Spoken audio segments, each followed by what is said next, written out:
Welcome to the Parenting with Impact podcast with your hosts Elaine Taylor-Klaus and Diane Dempster, co-creators of ImpactParents.com, an online community, award-winning blog, and service organization helping parents all over the world to raise complex kids become capable, independent adults. Elaine and Diane are certified coaches with personal experience raising children with challenges such as ADHD, anxiety, and more, and extensive experience in guiding parents to raise their complex kids with confidence and calm.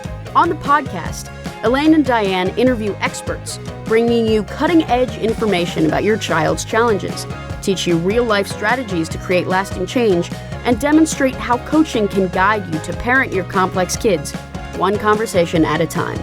For the essentials of Elaine and Diane's coach approach to parenting, download a free tip sheet at impactparents.com/podcast. Welcome back, everybody, to another conversation in the Parenting with Impact podcast. Diane and I are here today with Dr. Mark Burton, who is a friend and a colleague and a mentor and somebody we've known for a long time, since before we were even official in this realm. Before we were born. That right. Sounds really funny. Now he's younger than we are, so it doesn't go that far back. Yeah. No, that's true. But Mark, thanks for being here. We are so happy to have you here. It is always great to be here. Great to see you guys after all this time. So yeah, I know we're looking forward. We were just talking earlier about looking forward to being together in person at the next conference in 2022, at the next international conference on ADHD, and fingers crossed. Hopeful that it will be live. Yeah. So you want to get started, Di? Yeah, no, Mark, we don't do bios because bios are boring, and we'll have all the details and stuff in the totally show notes. But the place to kick off, I think, is how did you get into this space? How did you get started supporting parents and in what capacity? In what capacity? Yeah. I mean, I think there's two parts to that answer. In terms of just how I got into this field as a whole, it really comes down to I just really grew up immersed in it, and it became it was a big part of my life, even going all the way back to middle school, high school, both in two different ways. My family is very involved in it, like everyone around me are special education teachers, and then also when I was going through kind of challenging times in high school, one of the things that helped me sort of find myself again was a lot of volunteer work at the Special Olympics that just coincidentally a neighbor ran. So that's how I sort of knew I was going to start working with kids in some capacity. And then the second big piece of it, which I think is part of how we met too, is that what later happened is unrelated to that, is when I was in residency, somebody introduced me to mindfulness practice, which I don't want to talk about. I feel like I love talking about it, and I end up talking about it an awful lot. But I found it really, really helpful, and was really, for the most part, just practicing my own as a way of sustaining myself. And then went to a couple of conferences where the science of sort of mindfulness, which is, I don't know if we have time today, it's so much more than the cliche, it really is very reality based, dealing with what's challenging in life.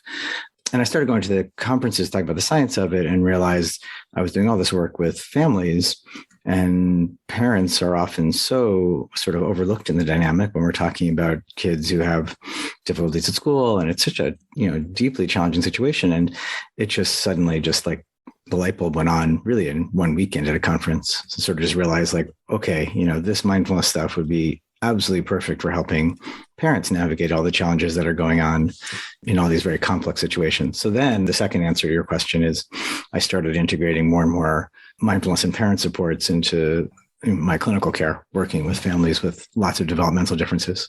So I want to go back just a little bit, because there's this huge leap you took. There is. I mean, people don't really realize.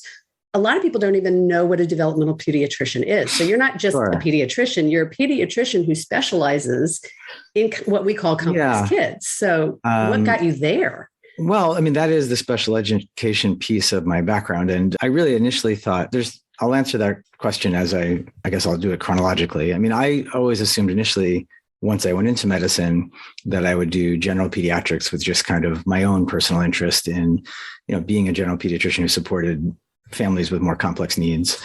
And then for a lot of reasons, I didn't really feel like that was a fit for me. And mostly I just wanted to give more time. There isn't a lot of time for that in general pediatrics. Right. So developmental pediatrics is a subspecialty of pediatrics, just like cardiology is a subspecialty of pediatrics. So if you want to be a pediatric cardiologist, you do 3 years of general pediatrics, and then you go back and study the heart. So my field of behavioral developmental pediatrics is the same concept. You do general pediatrics first, and then you do a fellowship specializing just in what augments child development, support general child development, working with children who have struggles in different aspects of child development. And it's sort of an odd field a little bit in that it's a bit of, pulling together several different things. So I definitely do some direct management of a lot of different things, an awful lot of ADHD care, but it's also a lot of playing the role of just helping parents follow the big picture over time. So I do a lot of supervising school plans, parent coaching, working and coordinating all the different therapists and different specialists who are involved in a situation that requires a full team, for example. So there's part of what I'm doing is kind of helping coordinate and help take the pressure off of parents and kind of keep an eye on that long-term plan. And then parts of what I do during the day are much more direct intervention for things like primarily ADHD. Right. Well, and I really appreciate that description, because I think a lot of times people don't understand the distinction, depending on what state people are in, that they might go to a pediatrician, a pediatric neurologist, or a developmental pediatrician for evaluation. And oftentimes they don't get to you until there's really been something identified that people have tried to treat for a while and are struggling with. Is that accurate? No, I think it's a little bit of both. I mean, I do a lot of the initial evaluations too. So somebody's raised a concern about someone's, classroom performance or how they're socializing. And I do a lot of those types of initial evaluations. And then, a lot of it is, as a specialist, are kids who have been, through different types of interventions and care and then end up in a practice like mine. And I do think it's, among the many things a developmental pediatrician could do. And it doesn't have to be a developmental pediatrician. It could be a psychologist, could be a coach, it just needs to be, it's really helpful to have somebody involved who has some continuity over time, who's kind of helping parents, see how all the parts go together. Mm-hmm. Because otherwise I see so many families where it's really a parent who's trying to hold on to that role. You have a medical team over here and a school team over there, and maybe a couple of, tutor or therapists you've seen outside of school over time. And often it's a parent playing that role, which is, unavoidable to some degree, but it's not, really what they're meant to be doing. So a lot of what a developmental pediatrician can do is do that sort of, be that hub of just coordinating all those different pieces, and then providing parents with the information, they need to go back and just interact with all those different specialists in different ways. So the question that's kind of coming up, and Elaine and I had a conversation with someone earlier in this week where we were looking at statistically, what percentage of kids are diagnosed by which types of providers. And I think the question that I want to ask is, how do parents even know, when do I need to go somewhere besides a pediatrician? When do I need to go to a specialist? There's so many different kinds of subspecialties and things like that. Yep. And you provided information about developmental pediatrics, but I think there's this bigger question. Mm-hmm. It is a huge question. And I wish it was more in the, I actually coordinated an issue of Perspective magazine for the International Dyslexia Society just right before the pandemic. And that I was in actually with that's right. Elaine was part of it. And just coincidentally, they decided to close the firewall right for that. Their model changed. So it's not, I don't know if that's open to the public, but that was the whole premise of the entire issue, because it's so confusing. It's here are all the different fields. When would you want to seek out this field? And why wouldn't you go to this, here versus there? So when it comes to evaluation, I think it's really, most general pediatricians are acting more as just as your general pediatrician. They're very, in extreme cases, I suppose, or I guess depending on location in the country, there are people who might be making more specific developmental diagnoses. Sometimes a general pediatrician can see and recognize and diagnose ADHD. But for the most part, your pediatrician is usually your coordinator and sort of getting you to the person who might do the evaluation. And that person is going to be different depending on what you're concerned about. And then it gets even, this is why we wrote that whole issue, is just then it gets even more confusing because there's such nuances for example, most school districts won't diagnose ADHD or autism. They'll just do the evaluation that kind of sets you up to go to somebody else who could do the actual diagnosis, which often is totally confusing. And then sometimes leads people thinking there wasn't a diagnosis made, for a specific reason. I did the school evaluation and they didn't say it was ADHD, so it must not be ADHD, when it's just that on a policy level, the school psychologist often won't diagnose ADHD. So is that the same for autism? Just curious. For the most part, this is where it gets, so very often in early childhood, early intervention programs and CPSE, the preschool special education programs, will sometimes diagnose autism. Mm-hmm. And then for the school age evaluations, it would be pretty rare. So really what you end up is hopefully having somebody like your pediatrician to coordinate who in your community does this, needing to get to the specialist who can really do two things: either make the diagnosis, which is certainly something that I can do as a developmental pediatrician. Some neurologists do it, some psychiatrists do it, neuropsychologists do it, depending on the issue. So there, depending on your community, there are people in the community doing evaluation that way. Occasionally there might be something more medical going on. That's not really, I was trained in both, and then I boarded in behavioral. So I don't do the neurological side of it much in my practice. So, you need somebody who knows the local community. And then one of the bigger challenges is not every community, especially as you get more rural, has all the subspecialists so easily available. So, that was a lot I just said, but to narrow it down and just make it more concise, you generally have some more medical diagnoses, which would be things like ADHD and often autism, which would be more often, but not entirely, a medical person making that diagnosis. Then you have in the middle of sort of that diagnosis, a lot of psychologists can make those diagnoses too. So depending on who you go to, it could be a psychologist who makes that diagnosis. And then on the other sort of end of educational evaluation, you have things like learning disabilities, which a school does sometimes label or diagnose. But for learning disabilities, if you need an independent evaluation, that most often is going to be a psychologist, not a physician. I hope I said that clearly. So it's sort of this array of possibilities based on your community and also this specific situation. I think the bullet point really way of saying it is you need your pediatrician or someone probably to help you coordinate. You need somebody you trust who can say, this is the person to go to around here to get it done quite often. Yeah. Okay. So, when we started this conversation and we were kind of joking in advance that we never know what we're going to talk about because we get somebody in who really knows their stuff and then we see. And so what I love about this is we ended up talking about effectively, how do you know when you need a specialist or where do you go for diagnosis? So once someone comes to you and is working with you, I want to go back to where you started, which is that a lot of what you began to recognize in your practice was the need to take the pressure off of parents. Yeah. And those two ideas actually follow from each other in one huge way, which is, I think, one of the most useful ways for parents to take the pressure off themselves is to kind of not watch and wait if they have concerns. That has huge implications, much broader than it might sound. Obviously, it's often terrifying to think that something might be going on that could need evaluation. And, as parents, we kind of tend to worry about lots and lots of things, some of which maybe don't need so much attention. So worry is just part of being a parent quite often. And one of the easiest ways to take the pressure off yourself, scary as it may seem, because you don't want to hear whatever may come back, is at least getting the initial evaluation done. And I talk about that a lot, for example, around ADHD, where you can think whatever you want about all the different evaluations and interventions, and we can talk about all that. And yet, separate from whatever you choose to do about it, there is huge power to just knowing what's going on, to just beginning to understand, like, oh, this is specifically a developmental delay in this self-management skills called executive function.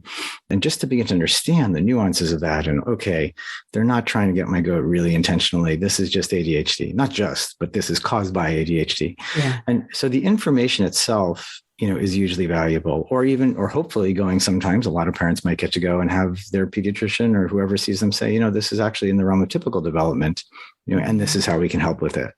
And all of that is a huge, huge step for parents, I think. So, great. While there's room to watch and wait, obviously, kids are kids and they change. Sometimes it's just worth the check-in if you're worried about it, because that can take a lot of the pressure off. Yeah. Well, go ahead, Di.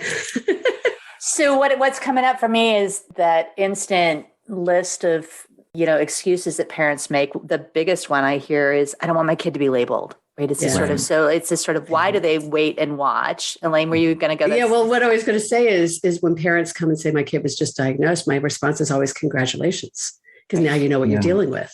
But please address this issue of labeling. And it's actually, certainly, Mike, I would say both, I can answer both of you because the answer is very similar, you know, in terms of the moment of diagnosis, that's certainly my experience most of the time is that, there is I want to be really nuanced in my language, but it's not, obviously it's nothing most people want to hear, but there's also a relief to knowing what's going on. And that's, people often ask me about that, about just the work I do. And I find that that's true most of the time. Yeah.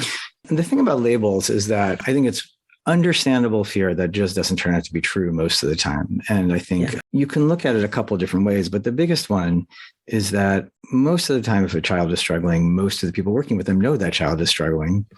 So all those discussions are going on regardless. So there's a discussion about this child who's having difficulty regardless. It's not like it's hidden. And most importantly, at the point that you actually can describe what's going on, it sort of becomes a more collaboratively working together to support a child as opposed to, why won't that child pay attention? Or, why is that child misbehaving on the playground? Or, whatever concern is causing the stress at home or school, it sort of shifts everyone's relationship to it because in the end, it puts everyone on the same page. No one's going to blame a child for having something like that. And then if they outgrow the label, that's totally possible, even though I think people worry about that. So I think mostly the label actually gets rid of the judgment people are afraid of they're going to get by having the label in the first place. And then quite often it's really required. One thing we didn't talk about just taking the pressure off yourself and, just seeking help, like, is this typical development or not, or what can I do about it or not, is that for most challenges in early childhood, early intervention helps. So the sooner you get to it, the sooner you put supports in place, the sooner things get better. And that is true in general. You don't need a diagnosis to get every support in place. And yet quite often you do. So, for very specific reasons, it can be hard to avoid the label because it actually disrupts the sort of plan you want to get in place. So you want, the label really, unfortunately, it would be nice if we lived in a world where you can just say without the label. The kid's struggling with. Let's just do all these things because it would be helpful. That would be perfect. But that isn't how the schools work, generally speaking. There's actually, some states even have laws, for example, in New York, where you can get services for kids with autism if you make the diagnosis through your health insurance. So, there are very specific and practical reasons the labels are needed also. Well, and we've had a lot of conversations in the last year, I would say, Diane, about, what we've noticed over the years in terms of access to services, and we early on, we had parents who were like anything but an autism diagnosis. And now you have parents who are like, can I get an autism diagnosis? Because then I can get services, and I'm not saying that they're creative, like the problems are there, the challenges are there, and the nuances are there. And, when you have an explanation, what you haven't talked about yet, which I think is also relevant, is not only does it help the parents and the providers and the teachers approach that child differently, but it helps the child approach themselves differently. Yeah. Their self-concept shift. Right. Which is, a much bigger conversation, than we can even have here. Right. But that's such a huge part of things is, just learning to understand yourself in that way. And, I've done a lot of work with the concept of self-compassion and learning self-acceptance and, really recognizing that, you are just the awesome person that you are. And, this is part of it, whatever, the it is, whatever the diagnosis is. And we all have it in different ways, Yeah. Well, and this is a bigger conversation, but I'm thinking about the parent and the physician relationship and the communication flow and the information back and forth. Let's talk just a little bit about, how can the parents best utilize the physician? How can the physician best, utilize the parent? Where's that interplay between the two? Well, I think, that's the foundation of all of it in many ways. I think when you look at relationships between parents and their providers and adult patients, all of it, a lot of it has to start with just communication and trust. And you can look at it from, both sides of, hopefully it's one dynamic, but you can look at both sides. For physicians, for providers, it's really vital to understand someone's perspective on what's going on, not just the facts of what's going on, to understand someone's motivation about what's going on, because, that's been studied. And I think it's often overlooked. Like, if you can really connect with someone on the level of helping understand, what they believe about a situation and what's motivating them, that helps come up with a plan that's going to work. So that people are more likely to stick to. And then from a parent's side of things, there's the practical side of it, and then there's more the emotional side of it. I think it's important to feel that you can trust your provider. I think there really should be a sense of open sharing, because if this, especially in my field, I mean, I don't know if you're going to see somebody for knee surgery where they have to know everything about your emotional life, but in a field where you're working with families, the more you know about that family is only going to help. And it also might be that I do find often, for example, on ADHD, that, people bring up stuff in passing that they don't even know is ADHD initially, so they just mention that this challenge is going on, during baseball games or around sleep or eating or all these things that ADHD can impact. But unless you're discussing it, that doesn't, we lose out an opportunity to even say, like, hold on, let's step back a second, because that might actually relate to, what we've been talking about last week. So I do think the goal should be, on the one hand, to really not holding back, just sharing all of it as much as, you can keep your family secrets, but within reason, sharing all of it. And then, related to that is it certainly can be helpful to try to be a little organized about it too. And I guess I'm only saying that because there's a practicality to the average medical visit too of, you have so much time. So, one of the things, I'm actually writing something right now with Stephanie Sarkis around this. And I know one of the things she's talking about is just, if you're going to visit, take some notes ahead of time. Organize your thoughts a little bit ahead of time. If you're seeing someone regularly and you come out of a visit and you feel like it wasn't urgent, but there's something else you wanted to talk about, make a note to yourself, write it down. If there's a challenging situation, this is clinical medicine where there's no yes, no answers. A lot of the time it's about trying to understand whatever the situation is. Saw someone this morning, just met him for the first time, was very intense school avoidance, and clearly, figuring out some suggestions is going to involve a lot of trying to understand their perspective and the situations that led up to this. And, so anything that just sort of provides that background context can be helpful. So, a lot of detail can help. And sometimes it can just be done through take some notes and share them, take some notes so your thoughts are organized going into the visit. Anything that facilitates communication is healthy. And I also think related to that, trust yourself too. If you need to say, I don't think I was heard here, or this isn't, I often bring that up when parents are working with therapists, like any good therapist. So, I think sometimes when a therapist is working with a child, for example, there might be a stretch of time where most of the attention is on the therapy with, the child, and the parents can sometimes feel like they're not 100% sure what's going on. And the answer is always, well, any therapist knows that situation is possible. So go talk to them, ask them, just go, that if they're good at their job, they're going to be comfortable saying like, oh, this is the plan, this is progressing, this is not progressing, but just put it all right on the table, I think. And that only helps with whoever you're going to be working with. Well, what I want to reinforce by what I'm hearing from you, and we kind of referenced this a little earlier before we started the interview, was this notion of the role of the parent. So you were starting this conversation about the role of the provider. Your role in some ways is, to navigate all of these different pieces and help put the puzzle together, as is the role of the parent very often.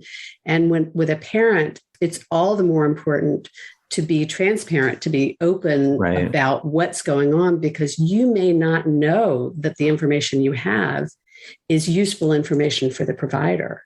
And so part of the role of the parent is not to just understand and create an accommodated environment at home, but also to be an effective reporter to the providers for the best treatment.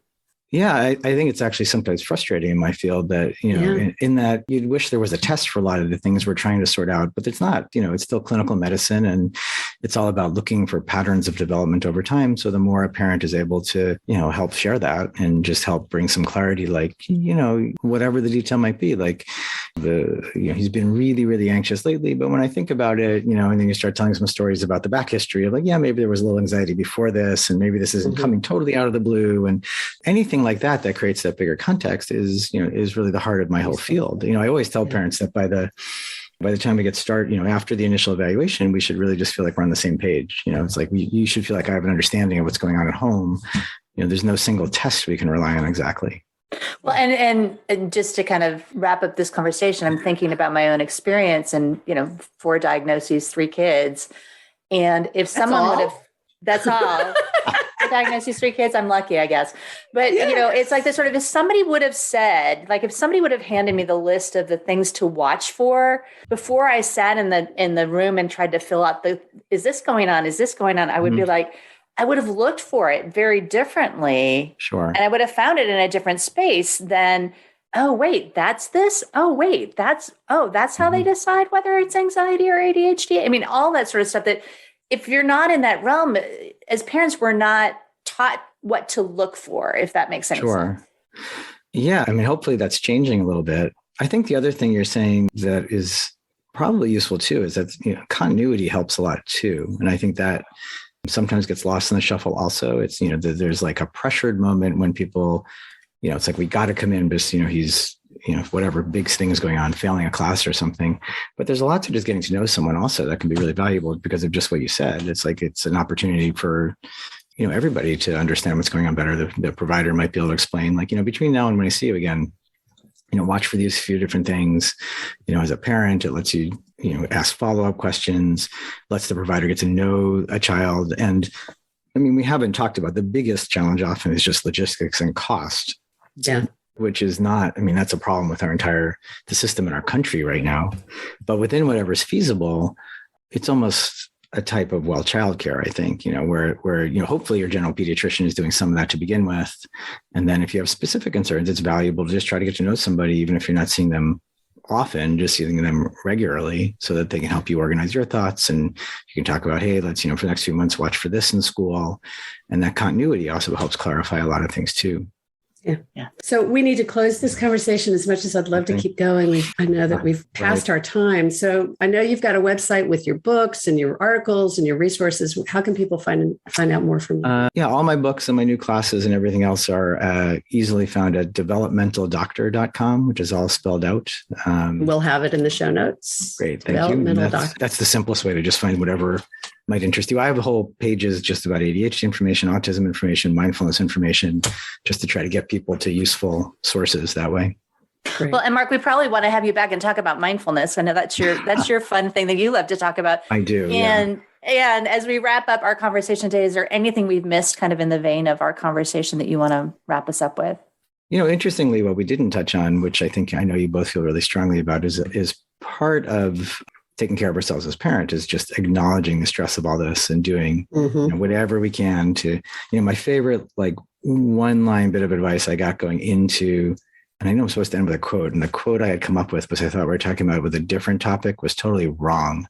So maybe I'll just end with this quote instead, because it was really, really helpful to me. And it's not a famous quote. It was actually a friend of mine who was a year ahead of me who went to medical school before I did, although medical school isn't the point. The point is that we all go through difficult times in life. And what she said to me was, during the hard times, as bad as it gets, find one thing that keeps you sane. And no matter how busy you get, don't let go. And I have found that advice personally useful through many situations, and I use it all the time, like in the classes I teach for parents and doctors. And, I think it's just an incredibly valuable way of approaching things. Are you willing to share what that one thing was for you? It was, Elaine. It was ultimate, wasn't it? It was absolutely ultimate Frisbee. Yeah. So for about 20 years, no matter how busy I got, I was always playing ultimate Frisbee. I would twist my schedule in knots to make sure I got out to at least play pickup once a week, get myself to tournaments, because that was it. That was like the mental break I needed to stay strong those years. And it still would be if I could move like that, but I can't anymore. So I just got to let you know that my brother's older than you are, and he's still playing. He's now playing in the senior league. So, my body, I'm jealous, but my body would not do that. Awesome. All right, my friend. Thank you. Thank you for what you're doing, for the service you provide for kids and their families and the parents. And it's always an honor to be with you and learn from you and learn with you. And we really appreciate the collaboration that we've had with you over the years greatly. Well, thank you I could say the same back. Thank you guys all for all you're doing for everybody too. So look forward to seeing you guys soon. Yeah. Awesome. And thank you, parents that are listening. At the end of the day, you make the difference. Take care, everyone. You've been listening to the Parenting with Impact podcast with Elaine and Diane. For more information on the Impact Parents community or to join Sanity School for Parents, please visit impactparents.com. If you like what you've heard, please share this podcast with friends who need similar guidance and subscribe wherever you listen to podcasts.